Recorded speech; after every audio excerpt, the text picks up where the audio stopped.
Here in the West, we've been seeing a lot of protests taking place on the streets, pro-Palestinian protesters, many of them blocking streets in major cities, praying on streets, and of course the police seem to do nothing about it.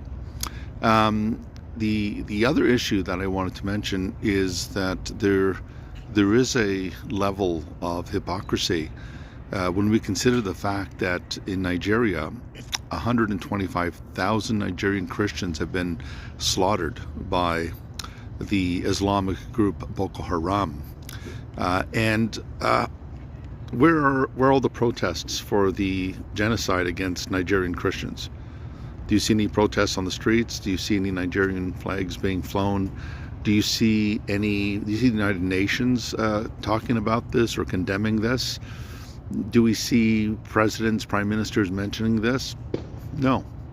So where are all the protesters to protest what Boko Haram, the Islamic group Boko Haram, is doing to these poor Christian villagers?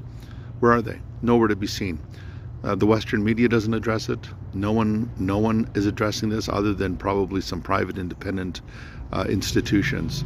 So this shows us a very glaring hypocrisy that we see not just in society but even churches. Do churches remember the persecuted church? Do they remember our brothers and sisters in Nigeria who have been slaughtered and killed like cattle?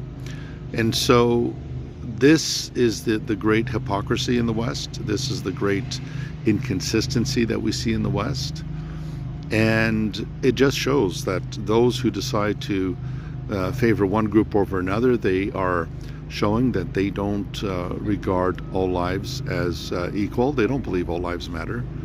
And I condemn the killing of any innocent people. I don't care if they're Palestinian, I don't care if they're Nigerian, I don't care if they're Chinese or if they're American or Canadian. It doesn't matter to me. All lives matter. But what really annoys me is the virtue signaling that we see among our politicians, who will talk about certain groups endlessly, but when it comes to real genocide that we're seeing going on in Nigeria among these poor Christian villagers, everyone is quiet, and this should not be so. So I'm still waiting on the United Nations to condemn this. I'm still waiting on the prime ministers. I'm hoping President Trump will address this. But it's high time that we stop being the hypocrites and just ignore the suffering that is going on among Nigerian Christians. We need to act now.